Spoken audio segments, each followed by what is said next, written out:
Welcome to the Microdosing for Healing podcast. I'm your host, Casey Garrett, and together we'll be discovering and learning from inspiring voices of healers, medicine keepers, and visionaries. Every episode, we'll explore the world of health, vibrant wellness, and natural medicine for a new era of human society. Welcome to today's episode. Hello, everyone. Welcome to the Microdosing for Healing podcast. Thank you so much for being here today. We have such a treat for all of you, and for me too. This is one of my favorite people in the space. I have long admired her, and if you've been through our Microdosing for Healing program, you will instantly recognize her face and her voice. She appears in her course with some of her talks. She is one of the luminaries in the psilocybin therapy space and has contributed so much to the field in so many various ways that we're going to dive into today. So please welcome Dr. Rosalind Watts. Oh, thank you. What a beautiful introduction. Thank you so much. Very excited to have you. I'll start off for those of you who are new to Roz. Dr. Rosalind Watts is a prominent voice in the psychedelic field, known for creating tools, models, and practices such as the ACE, Accept, Connect, Embody model for psychedelic-assisted therapy, and the Watts Connectedness scale. She now focuses on community and lineage building to contribute to our collective work of restitching a fabric of care, strong enough to support the introduction of psychedelics into Western culture at this time when the old paradigm is collapsing. She created the ACER, Accept, Connect, Embody, Restore Integration Community, an online global mycelial network of people seeking to regenerate their inner and outer worlds via a 12-month process guided by the wisdom of nature. Thank you so much, Roz. Thank you for being with us. I have read so many of your talks and your research. One thing I would love to start off with today, I'm so curious what your childhood was like. It's so, regardless of where you have brought your work, clinics, in the depths of academia and research, you have such a strong connection to nature that carries through. So I'd love for you to share a little bit about where that began. Oh, yeah, I'd love to. Yeah, it was interesting actually, because I've often thought that I didn't have a particularly nature-focused childhood. But I was actually talking to somebody this morning and remembering how one of the things I was talking to my daughter because she was saying, Mom, can I watch a movie? Can I have a screen to watch something? And I was saying to her, when I was little, I spent such a long time just in the garden, just being bored. And my mum wouldn't give me an activity in the summer holidays. She'd be working and she'd just push me into the garden, close the door, and I'd kind of walk around. And one of the things I used to do, and I'd kind of forgotten this until this morning, was you used to look for caterpillars. And I used to find these like squidgy, fluffy caterpillars on the bushes and keep them as pets, which was obviously not very fair on the caterpillars, not for that long, but for a few hours that the caterpillar was probably quite traumatized by. And my sister used to charge me my pocket money to go on caterpillar tours. So she'd say if I gave her 50p or £1, she'd help me find all the caterpillars. So I'd hand over all my pocket money and walk around after her because I loved finding them because they felt like proper pets. And I think my garden, when I really remember back to being little, I remember that my garden was really a place of sanctuary and wonder. And there was a rowan tree at the end of the garden that was really my place of protection. I think it was, in many ways, my childhood was very, I grew up in a really lovely kind of countryside-y, villagey town with a really wonderful mum and a lovely sister, despite her, taking my pocket money for the caterpillar tours, a really wonderful sister. But it was, we didn't have a dad around. We had a dad who'd been really traumatized by his own childhood to the degree that he wasn't able to parent us at all, ever.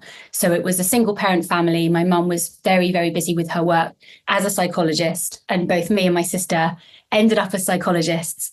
But it was, I guess there was definitely strains on the family dynamic just because of the pressure of single parent family, which is something I went on to repeat myself. So I know so well now the strains that my mum was under with keeping a household, working really long hours in a job with a lot of responsibility and looking after these little people. And so I think because of the kind of that sense of kind of pressure, the garden became my place that was dreamy. I could just wander around in this kind of timeless haze of flowers and buds and this amazing rowan tree where I would sit whenever I ran away from home. And I told my mum I was leaving when I was like, 7 or something. I'd pack a little suitcase and I'd run down to the bottom of the garden and I'd sit under the rowan tree for a few hours and then I'd, go back home again and move back in. But yeah, the garden was always my place of sanctuary when I was little. That's adorable. Thank you for sharing. Aw. I would love to fast forward. Somehow you wound up in the lab and in research. So I would love for you to take us on that journey and, talk about how it was to navigate kind of the nature codes, but also the human codes, right? And the academic codes. So. Yes. Well, I think that, so when I ended up in academia, it was definitely by accident. So I'd worked in the National Health Service in the UK for quite a long time, which was very much a kind of women-led community of interconnected people, huge organization, which is absolutely run on the goodwill of the teams that run it. So it's kind of, the salaries are very low considering the work that is done. The work is very hard. There's very little glamour. It's very kind of, you're really, it's in many ways tough work. But one of the real joys of working in that kind of healthcare community is that everyone that goes there is doing it from a real genuine wish to contribute to helping other people rather than their own kind of ego. It's not really a kind of ego place. It's very much a kind of we're in this together kind of place to work. And I'd been there for quite a long time, and then I got really interested in psychedelic research, and so that was happening in academia. So I left the NHS, this kind of community of healthcare workers, to join an academic institution, which just happened to be a very prestigious one, and one where, by the very nature of the hierarchical structure of academia, especially the kind of illustrious prominent ones, there is this, it's extremely competitive. And because there's a scarcity culture, because not everybody can be a professor and not everybody can get the funding and not everybody can go first on a paper as well. So it's this kind of, people need to get certain publications. And so suddenly you go from this sense of being a network where it's about care to being in this kind of, you go from the circle to the triangle where it's a dominator hierarchy and it's about progressing. And yeah, I found it incredibly difficult. And not because, I am an incredibly caring person and I don't have any competitiveness in me at all. It wasn't that. Like I certainly, I found myself in that system, and I guess maybe it brought out those parts of me. But I also, could really see how it's a very head-based system, not a heart-based system, and how the things that get lost. So there's a real focus on quantitative data. A lot of academia is about kind of quantitative data, looking at stats, proving that, this thing works and this thing doesn't work, and measuring everything. And that's really important. That gives us really clear data, which helps us, that science is based on that. Amazing discoveries and things that change all of our lives are based on that. But qualitative data is also important, which is people's stories, the detail they give, the detail. And I suppose if like quantitative data is kind of like the bones of the skeleton, the qualitative data is like the flesh, and you need both of them really. And I found that in academia, there wasn't so much space for that kind of story-based, more collective way of sharing knowledge. So I struggled quite a lot within the system, but I still I still was able to do the research I wanted, which was qualitative. And I did actually, I was part of a team making a measure that was a quantitative measure for measuring connectedness. So I think academia can be an incredibly exhilarating world, and you can create and you can do and you can prove, but it's also took its toll on me personally. And as I left academia, I felt like I'd been, I suppose, through some kind of like, I felt like I'd been kind of chewed up and spat out at the end of it. And then I needed nature to revitalize my weary bones. So yeah, it was definitely, kind of, I would say, verging on traumatic a lot of the time that I was there. Thank you.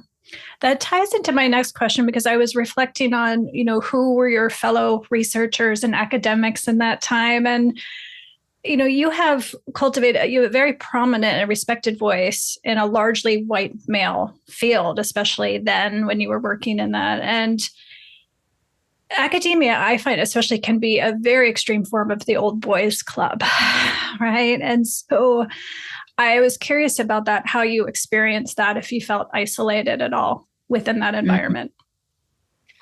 Certainly. And again, it's the kind of, it's so much of it, I think, is about the structures rather than the individuals, and that, the way these systems are created, that it's probably, in a way, ultimately as damaging for the old boys in the old boys club as it is for the others who are kind of constellated around that and who end up struggling and suffering in different ways because of it, and because of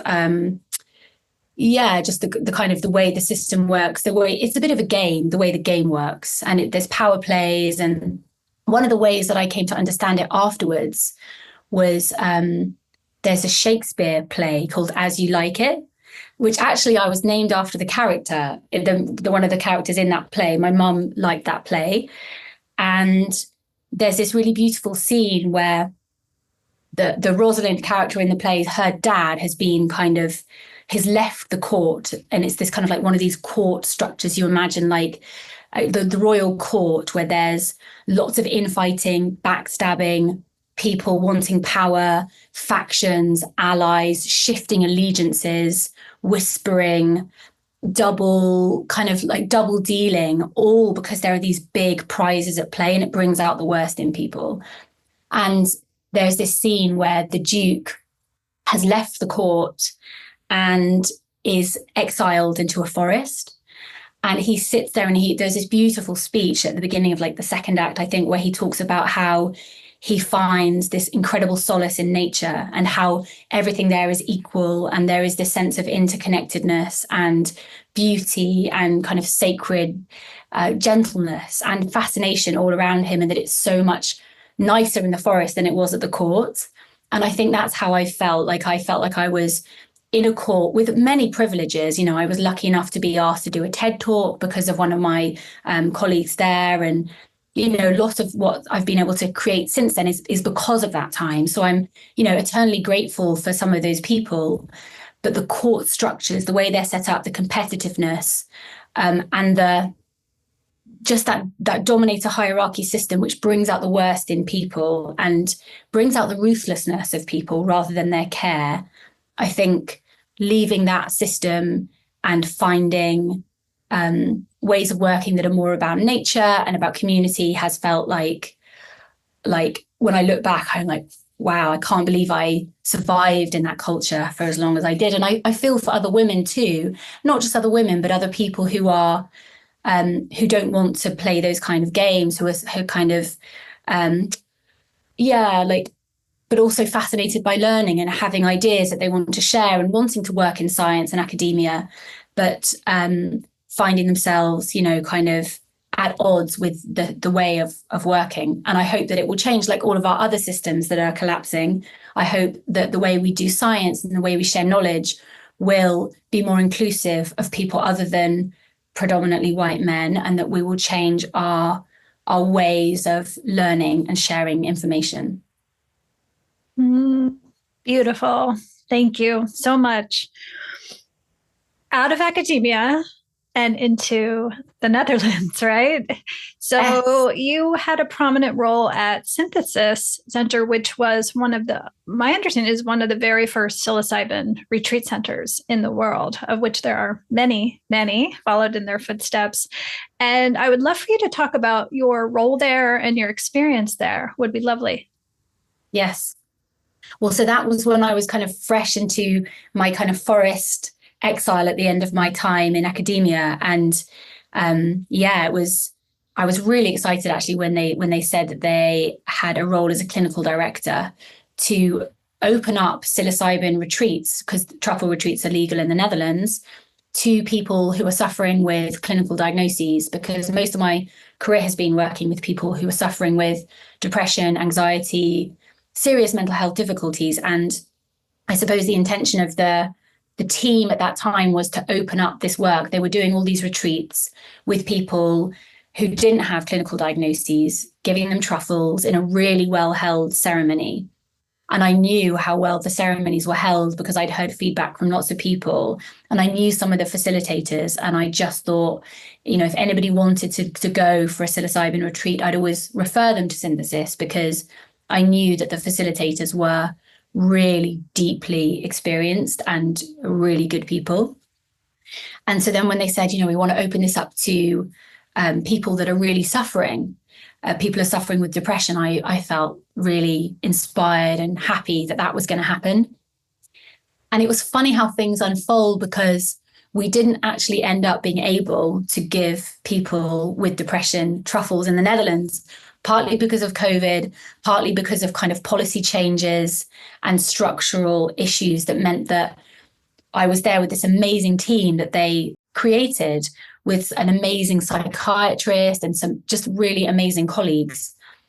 And we were all there ready to go. And then we couldn't give people truffles. So what we did instead was I brought in a program that I'd written privately in my own free time between my time in academia and between this time. And I'd written it in this burst of inspiration at the end of my kind of trauma academia time. And I'd had this experience with a tree where I had, you're at the rock bottom moment where like you're just absolutely like on fire with like rage, like injustice, like, I don't know if you've ever had one of those moments, but just like frustration at the system. And like, I think a lot of us are having these moments now where we look at the system and the structures and we say, this is so unfair and unjust and inhumane. And how can you treat people this way? And is this the way we want our society to run? That we give power to people who are ruthless, and we don't listen to the people who, like, just the injustice of, and it's not just, it's the whole way that our system has evolved, really. So I was at that peak moment of like rage at injustice in the system. And I kind of fell into this tree. It was a maple tree. And it was like nighttime and rainy and muddy. And I was just like, like screaming into this tree, like sobbing. And I just felt this tree holding me more than I'd felt trees. It was like, this tree is a being and this tree is holding me. And these roots go really deep. And this tree is so strong and so steady. And there was just this real sense of like grounding, rooting, depth, earth, growth, transformation. Trees turn the mud underneath them into sap that makes their leaves and their flowers grow. It's like this incredible emblem or manifestation of transformation, a tree. And they turn the carbon dioxide into oxygen. They turn what is kind of toxic to us into what helps us grow and flourish and live. And so it was like this really profound feeling of like, wow, trees. And so I'd written this integration program, like a 12-month integration program based on trees. Like the Celtic tree calendar has a different tree every month. And so I riffed on that and created a kind of program. So at Synthesis, when we realized we couldn't give people truffles, I was like, well, I've got this integration program. We could test this out and pilot it. So we spent a year, Synthesis paid for it. And, Synthesis subsequently there were other problems within Synthesis, which meant they had to kind of stop doing the retreats. But my experience of it was of incredible creativity and freedom, and just working with the most amazing team of people who very honored to work with those people. Thank you so much. I had chills running up and down when you were sharing that. Thank you. So beautiful. I'd love, one of the things about your work that has touched me so profoundly is your emphasis on integration. And that integration is so much. And one of the things I heard you say once that I so loved, that just listening to people talk about their journey is just insufferable. And so many people come to this work thinking that that's what integration is, right? It's talking about our journey and kind of recounting, and then this happened and that happened. And so much of integration is beyond what is verbal, right? And it's kind of the heart of the work. So I would love for you to talk about, your approach to integration, what you have seen, and also perhaps what you wish people would know that integration actually is versus the conception. Oh, thank you. Yeah, I love that question. Yeah, I suppose the way I think of it now is, I guess, so ACER, you mentioned in the introduction, is the integration program that I created and that I now co-run with an amazing team of people. And ACER stands for Accept, Connect, Embody, Restore. And I suppose I think of those four things as integral to what integration is. So when we talk about our trip and we recount all the things we did, and then I saw this and then I saw that, we're kind of engaging with the cognitive content, like a story, quite a head-based story of what happened. But when we really do the accept part of ACER, it's about accepting difficult emotions. And that is so much more than just a story of things that you saw or did. It's raw, visceral, often extremely uncomfortable. And it's kind of a real, I think in a way, almost inability to escape the painful things we usually try and avoid, like often in a journey.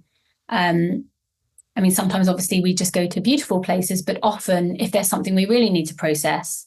And I actually find this with microdosing, that with microdosing especially, like for me, it's not like I have a regular practice, but when I have done it, if there's something going on and I just want to have a nice day painting or, being in nature, a microdose will absolutely bring up strong feelings of sadness, or if I've done something I feel bad about, very strong feelings of guilt, or whatever it is, that the kind of dirty laundry like rises to the surface and demands to be looked at and cleaned. So the accept part really feels like it's developing the muscle that helps us sit with uncomfortable emotion and stay with it long enough that we work through it and fully learn the lessons. So in that sense, with integration, it's not really just about the trip. It's about using the trip as a way into developing this new skill of the sensitivity to emotion that we feel in a journey, whether that's positive emotion or negative emotion or a whole mixture. It makes us often much more connected to our emotions. And so it's developing that as a practice to do for the rest of your life, so integration is like a lifelong process, because you have to keep refining that skill and practicing it. And every time we get tempted to numb or distract or avoid, which is what our culture gives us all the time with food and with shopping and with, just Netflix and with all the things that we have available, alcohol, just everything. It's like, no, I'm going to put on some sad music and I'm going to let myself cry and I'm going to let myself feel whatever it is that I'm trying not to feel. So acceptance of emotion. And it sounds a bit kind of like, oh, integration of psychedelics, that's not what I wanted. You know, people want it to be a bit more shiny and optimizey than just like crying a lot or like feeling, you know, really feeling the painful stuff. But that is absolutely the way, like the only way out is through, you know, and the only way through, like to work through the many layers of trauma that we all have, whether or not it's from our own childhoods or just from being part of a culture that is founded on the othering of others and the theft of others and the violence against others. Like we in the kind of white Western world we have been part of many hundreds of years of processes that are traumatizing to us and to others. And so I think we all have layers of sadness and fear at the moment around what's happening to our ecosystems, what's happening in our communities, the polarization, the division. So, you know, it's when people use psychedelics just to kind of like optimize their, you know, their stuff, I feel like there's a real missed opportunity to really engage with deep sadness, and from engaging with that deep sadness with other people, because I think engaging with that kind of sadness on your own I would not advise it. I think I think you need good community around you, but that from that sadness, you can really find your truth, your sense of peace, your sense of not fighting away things that you want to push away, but really finding your flow and your authentic way of living. So that's the A. And before I go through all the others, I'll stop, because otherwise I'll just give you a long monologue. Basically, yes. No, keep going, yeah? Please. Okay. Yes, loving it. Okay, so the acceptance of emotion is a really big part of it. And then what comes next is connecting to the meaning of sitting with those emotions. You know, we don't just stay with them for no reason. It's because, you know, when we really dive down to those deep layers, we find shining treasures of meaning, of lessons. You know, in our deepest pain, we find what we most cherish and value and want to stand for. So it's really also about connectedness, connecting to ourselves and connecting to others and connecting to the world around us and connecting to lessons and insights around our truth with all of those things.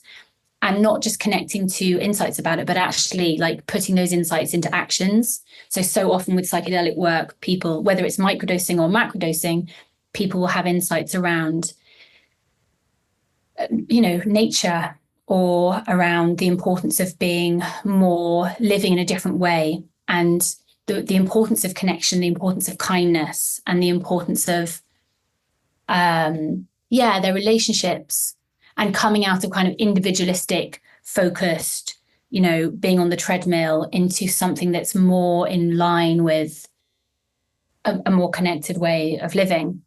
But it's so easy to fall back into the matrix. It's so easy to fall back into, you know, well, I mean, I have like 3 coffees in the morning still myself, but, you know, you go back into your unhealthy habits.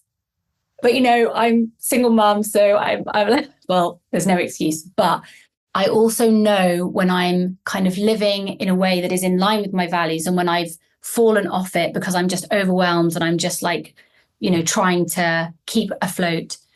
And I think connecting to lessons from psychedelic experiences can just be a gentle reminder to keep remembering what our values are, remembering what it is that we're standing for, and just, keeping to that in small ways and in big ways. And then the E of ACER is embody.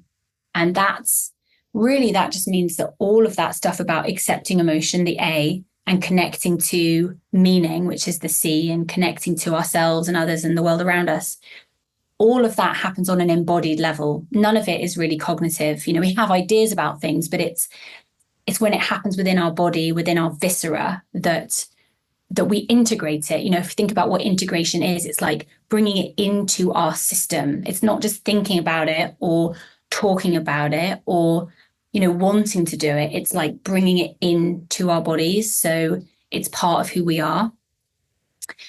And then finally, the R is restore. So it's accept, connect, embody, restore.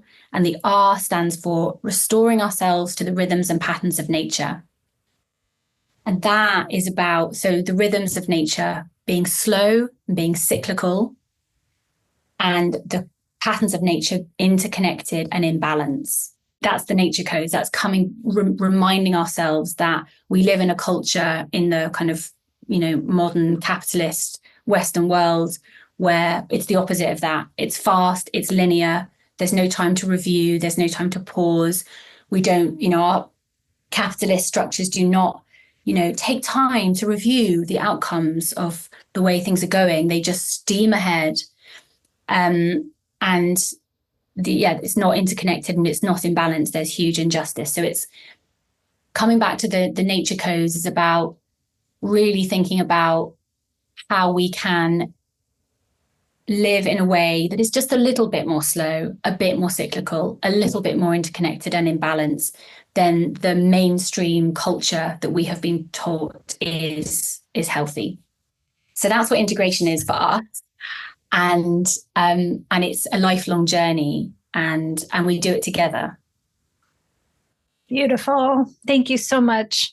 And I just wanted to touch on your other work in addition to ACER, which it does a beautiful job of creating structure, but also allowing for spaciousness of nuance and individual experience. Because one of the challenge, I think, with this work is science demands, and our modern culture demands, uniformity and standards and structure. And we think that will also imply safety because we can recognize it and create certainty in work that is so unique. It's so magical. It's so individual. And so doing this work is constantly straddling, providing enough structure and containment along with enough spaciousness. And I just wanted to touch on some of your other work because it does provide the consistency and scales, right, that we need in our modern minds to kind of get our heads around. So you have created the Watts Connectedness scale, transpersonal ecodelia. Am I pronouncing that the right way? The Pearl protocol and the ACE model. Oh, so I love this. I would love for you to touch on one or all of these things, kind of the goal and intention behind creating these scales and systems. Oh, yeah. Thank you. That's a lovely way of thinking about it. And I really agree with you that the balance between the containment and the structure, and then also the spaciousness and the room for individuality and nuance. Well, I guess maybe I'll talk about the Pearl protocol. Maybe I won't talk about all of them because, again, I do, I just go on forever. But I suppose it's the same with all of them, really. It's the same principle, and it's very much what you said. So the Pearl protocol was something I developed when I was working in a clinical trial looking at psilocybin for depression. And I realized that people were coming in for these experiences, having never had a psychedelic experience before, with severe depression. And we were preparing them for these trials saying, so we're going to give you a dose of psilocybin and, you're going to have your journey and then we'll talk about it afterwards. And they were really suffering with depression and wanted some kind of relief. So they would say that they would try anything really. And then I realized that, having a high dose of psilocybin is often a really odd, bizarre experience. It's not, you can't describe in words what it might feel like. You can't even prepare people because it's different for everybody. And it might be the most magical, wonderful, joyful thing they've ever done, or the most terrifying. And there's no way of knowing. And even when you're guiding somebody, you don't quite know whether they're in heaven or in hell, because it can look kind of the same. And you don't want to, interrupt. So it's really, the Pearl protocol was a way of giving people a story and a framework, a kind of just a story to help them prepare and integrate psychedelic experiences. So I came up with the idea of this journey visualization that people would do in the prep session, where they imagine that they're on a beach and then they get taken out to the middle of the sea and then they dive down beneath the surface of the waves and they go on this journey where they're deep sea diving and they're looking for the spiky oysters at the bottom of the sea. So they're not looking for the beautiful fish or the nice colors or all the lovely, pretty things. It's like, okay, they're there. That's nice. But if there's some spiky, gnarly oyster shells that are like holding slimy oysters and pearls, I want to go and see those. So you dive down and you look for the oysters. And then when you find a really spiky one, you open up the shell. And that's really this analogy, metaphor for opening up to difficult things rather than swimming away or keeping it closed. It's like really opening up. It's like if you imagine opening up your chest, like you open up an oyster shell, you kind of prise it open and it's kind of, it hurts and you don't want to feel that much emotion, but you just open it up and you just totally accept that feeling of intense fear, sadness, pain, guilt, shame. And you stay with that feeling long enough, which is like being with the slimy oyster in the middle. You kind of allow that slimy disgust feeling or, and you don't often understand it at first. But then if you stay with the oyster long enough, then you find the pearl and the pearl is the lesson. And then you swim up with your pearl and the pearl is the treasure that you keep at the end of the session. It's the lesson that you learned and you take it with you. And then that has been turned into a audio journey with music that was made by an amazing musician called Finn Petcher, and it's free for people to use. That's on my website. People can access that and use it with their patients or their clients or themselves to prepare for a psychedelic experience. But there's also another journey, which is called Planting the Pearl as a Seed. And in that one, that's for integrating psychedelic experiences. So you think back to a recent psychedelic experience, whether like mini or macro or, micro, and you remember the experience. And then you imagine that you're going out to sea and you're kind of like swimming around in those waters of like remembering what the dive was like. And then you're coming back on the boat and then you've got the pearl in your pocket from the big deep sea dive that you had. And you imagine that you're walking with all the other people that have also had these deep sea dives, and you're all walking together in the kind of dusk to a big fire where you sit around, and then you all take your pearls to a forest where there's lots of earth, and you find a patch of earth that's just for you, and you plant your pearl like it's a seed, and then it turns into a seed and it grows a little root and a little germinating tip, and it grows into a pearl tree, which is the metaphor for how these ideas and insights from these experiences can take root and grow alongside others. So you become part of this kind of forest. And the point about it being structured, but not too structured, is that it gives people this story to work with, but the detail of what their individual pearl is about, the lesson from their own deep sea dive, what their oysters were, and what their pearl tree will grow into, are completely individual, and everybody has a different story. I love it so much. Thank you. I would love to ask you about your experience with ACER and building that community. As you just shared, for me, one of the most magical parts of this work in building community is seeing people grow and evolve over time. It's one thing to work with them in a single session or within 6 weeks. But when you work with people and see them grow and shift and really come to embody the medicine over 6 months, a year, 3 years later, it's really remarkable and ever inspiring. So I would love for you to talk about ACER specifically. And I think you're going into, how many cohorts have you run? So we've had 4 cohorts. Yeah. So we'll be taking our 5th cohort in next month in September. Yeah. So beautiful. Yeah, I would love to know, what have you loved the most about building that community and what has surprised you the most? Oh, thank you. Oh, it makes me so happy to think about this. So what I've loved the most there's so many things I've loved, but it is exactly what you say. It's seeing so if you think about the pearl tree, it's like those trees turning into like really strong, big trees with deep roots that are connected to each other and big, strong branches and really strong learning. So we've had our first cohort of people, and we were surprised by the fact that many of them wanted to do a second round, because it's this 12-month process where there's a different tree every month, and we do breath work and visualization and sharing circles and lots of other things. dancing and wood whittling, and we work on lots of different kind of creative ways with the same kind of themes. People dip in to do the bits they want and not want, they don't have to do. And yeah, the people that joined our first cohort are now nearing the end of their second year, some of them. And when people go into the second year, we created an elder orchard for people that had kind of graduated the first cycle. And in our elder orchard, we have people who are doing what we call outegration. So this whole idea of integration, which is, we take the wisdom of the trees and the community and our lessons and our pearls, and we integrate them all into ourselves. We learn, we get stronger. We do so many different kind of exercises based on psychological flexibility building. So we can really, almost like if you think about like joining a yoga studio, so you're developing your physical flexibility. In ACER, you're developing your psychological flexibility all the time. So we develop that psychological flexibility together.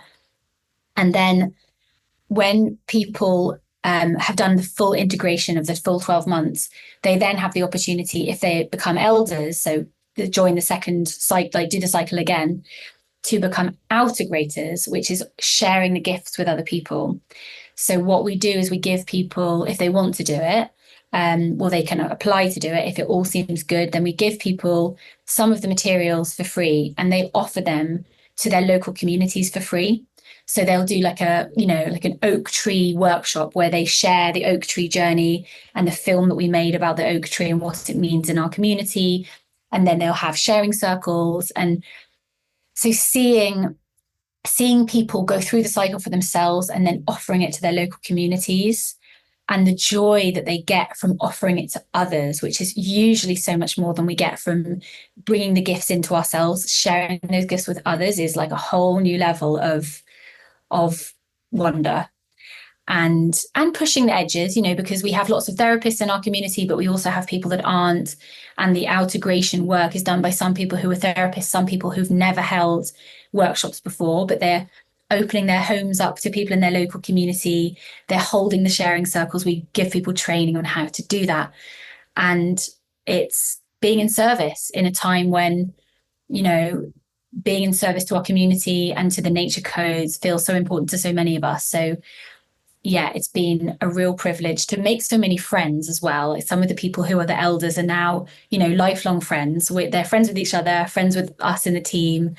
And, they've traveled all over the world to meet each other. And yeah, it's been a kind of coming together of like-minded people and really journeying in every sense of the word, not just psychedelic journeys, but the deep journeying of walking a path together that we've been doing and will continue to do. So many of the people that are going to complete the second cycle as elders are now joining the team to offer something in return to just being part of ACER for no membership costs.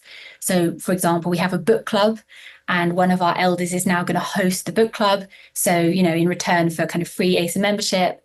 So it's becoming a real community of people, joining the team in different ways.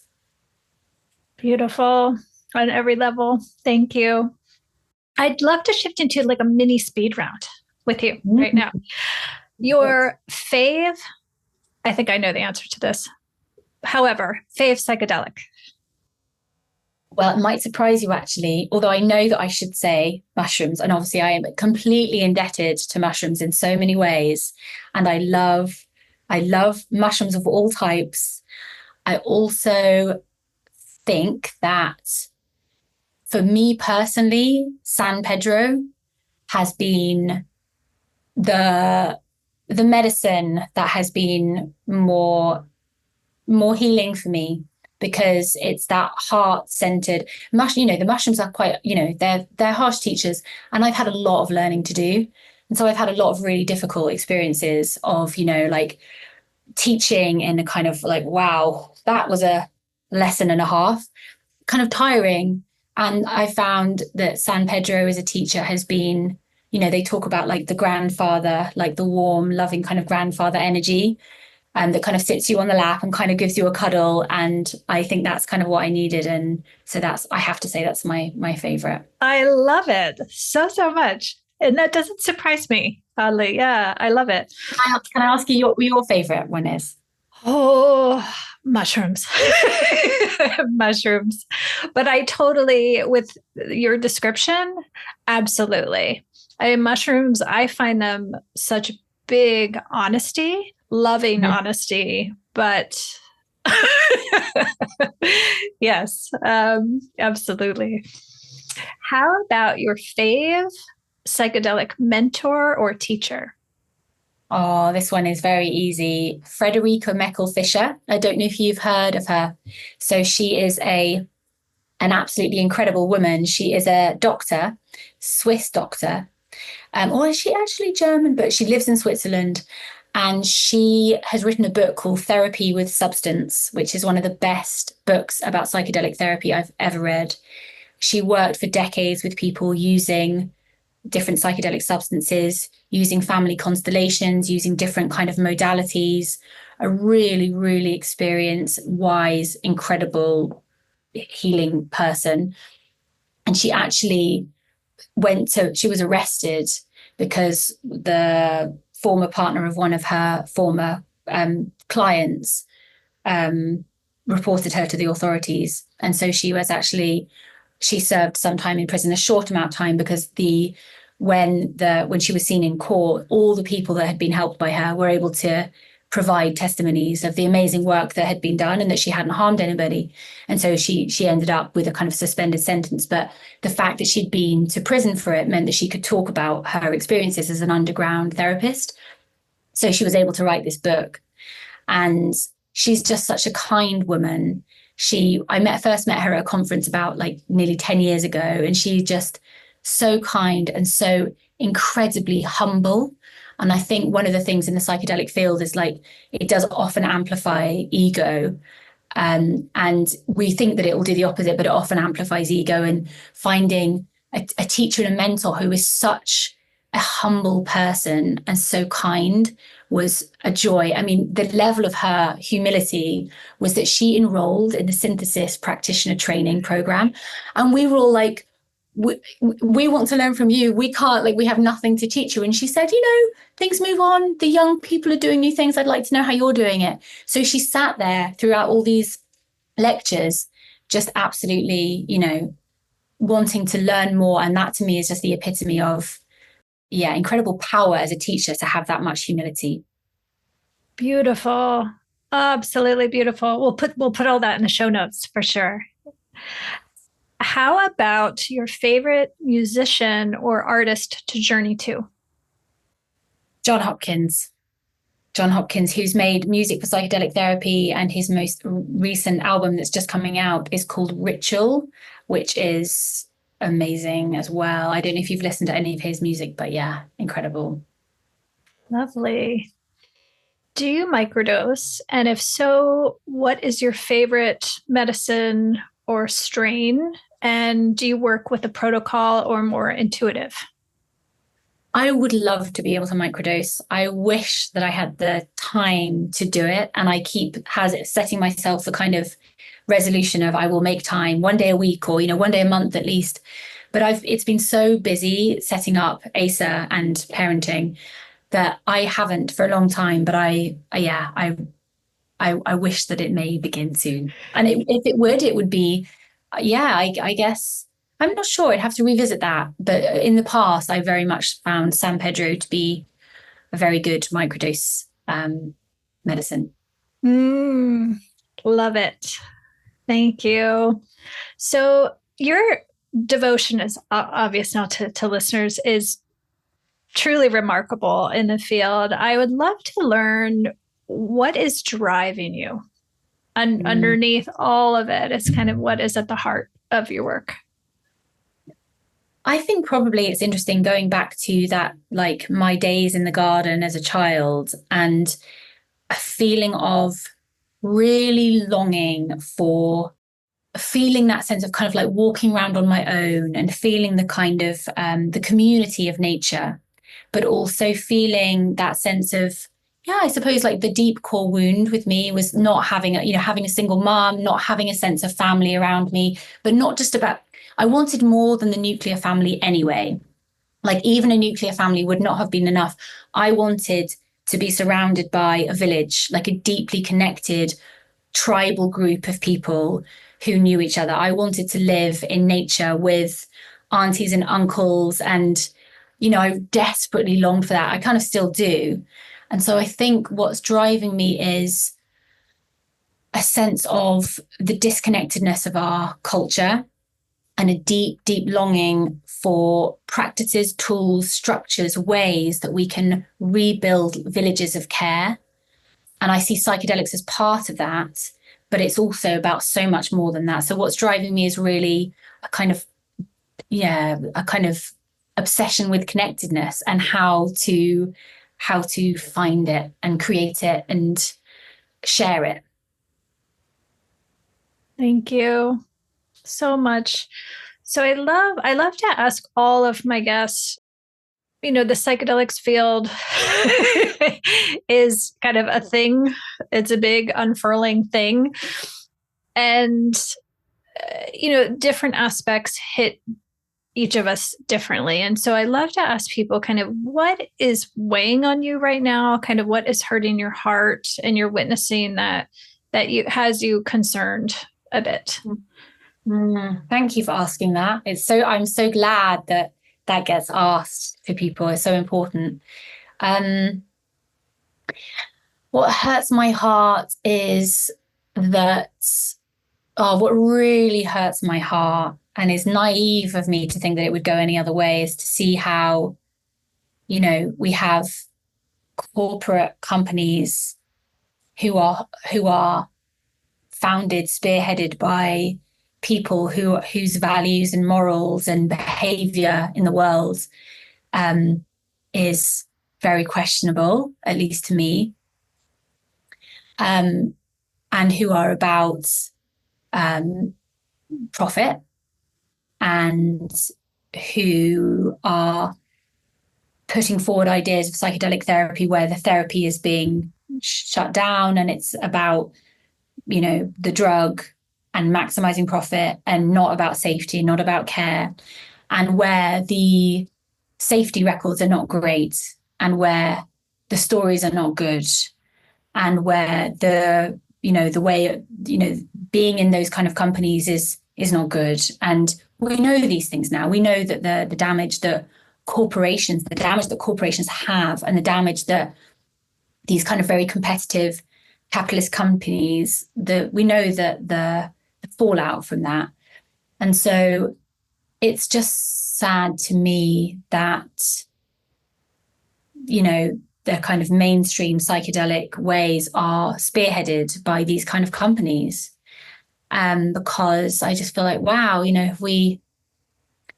there's two ways of thinking about it. There's one way, which is like, to bring anything through, you have to use the tools of the time. And the only way to influence things is from the inside. And I've been in so many conversations with people where they're like, I'm not sure whether to work for this particular company. And you're like, tell me the dilemma. And the dilemma is like, well, these are the ones that are doing it. So if I want to do it, I kind of need to do it with them. And maybe I can make them a bit better. Maybe if I'm there, they will, they will get better. And I can see that dilemma, but it also just kind of makes me sad that all the power is positioned there. So it's not really like there's a choice. There's the kind of like the powerful, well-funded, moving it forward kind of things. And then there's a kind of very kind of underground, like no real way to kind of get into it, dissolute, but with much better values kind of grassroots world. And I feel really sad. My biggest sadness is that the kind of corporate companies have not yet recognized that all of the work they're doing, giving people psychedelics and then expecting them to kind of like just go back out into the community without really much support, aftercare, any structures to support them. Those people, when it goes wrong or when they have integration difficulties, are supported by a whole host of grassroots organizations and people like you, people that are running podcasts, people that are setting up groups, people that are making people in the community that are providing safety and community for people. And that I really wish that there was some rule where a proportion of the profits of those companies, from the huge profits that they will probably make, just some of the companies will make profits, many of them will go bust, but the ones that will make profits, that a certain amount of that, percentage of that, was diverted to supporting community organizations, without whom those companies would not be able to safely and ethically give people psychedelics, whilst we're still in a culture without any infrastructure around support. And so my biggest sadness is that that doesn't happen. And my biggest hope is that it might start to happen, which would mean that we could develop, with funding, a whole ecosystem of support and care, lots of different organizations, like little different villages here and there, kind of creating a plant medicine safe ecosystem for people. So I'm still hoping for that. I love that. Maybe Johnson and Johnson can give a percentage of Spravato to all of us. That would be amazing. Yes, let's really hope for that one. Yes. Well, how naive I am still. Dreaming dreams we are.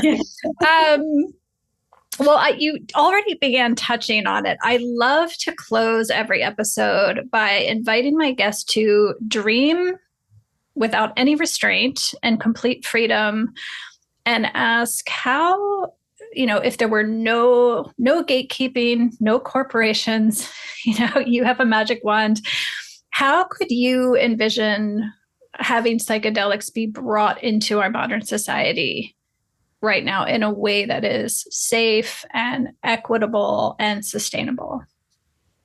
Well, I think that a real ecosystem, so that for some people having psychedelics in a clinic is going to be important. So I suppose for there to continue to be one kind of, route that is the kind of traditional medical way, but that there would also be local groups by the community, for the community. So Bennett Zellner, who an economist, I don't know if you've heard of Bennett Zellner's work. Yeah, wonderful, wonderful guy. And he has this kind of pollinator approach where you would have local hubs where people in the community are working to offer psychedelic therapy sessions, groups and individuals for people in the local community. And then in the integration phase, there would be representatives of the community groups there. So when people are in that open phase after a psychedelic experience, and they're more connected to their values, what they want to stand for, there'd be people representing local organizations doing nature preservation or doing community outreach with difficult kind of young people that are having a difficult time. Like you could be a mentor for them, or just different ways you can give back to your community and your ecosystem to make it really easy for people in that moment of great kind of openness and sense of clarity about what matters to help them lock into new ways of living that are in service of those values. So I think local work, when you can actually use the gifts you've been given, those pearls, you can plant them locally and meet other people locally as well. I think that would be a wonderful thing. Beautiful. Thank you so much for sharing with us today and for all of your beautiful work and vision. So beautiful. Thank you so much for having me. Yeah, loved it. I'd love to invite you to share a little bit more about upcoming program, if you like, and also where folks can find and follow your work. Oh, thank you. So the ACER Integration Community is open to anyone. We have a really rich, varied, amazing community of people that we have a lot of therapists, people working in psychedelic therapy or just other kinds of therapy, but also a whole range of other people as well. And it's really people who want to join together in this online community. It's all online. There's options to do local work as well if you wanted a later date, but to really follow this 12-month process together online. And you can find out more about it at the ACER Integration website. So that's ACER.integration. And we are next opening up very soon. So the next cohort will be recruiting in September to start in October 2024. And if people feel interested to learn more, they can also follow us on Instagram. I have my own Instagram page, which is Rosalind Watts, Dr. Rosalind Watts. Can't remember what it is. And we have the ASA Integration Instagram page. But yeah, the website, people can get an info pack about how to join the ACER Integration Community and what it means, and all the FAQs on there. Thank you so much. And we'll plug all of those things into the show notes too, to make it easy for you guys to find. Thank you. It's been, lovely. Thank you so much. All right, everybody. Thank you so much for listening, and we will see you back in a couple weeks. Have a great day. Thank you for listening to today's episode of the Microdosing for Healing podcast. Are you ready to take the next step? Please visit us at microdosingforhealing.com to access our free Microdosing 101 workshop. In it, you'll learn more about our diverse community, our supportive group programs, and discover if earth medicine practice might be right for you. See you in the next episode.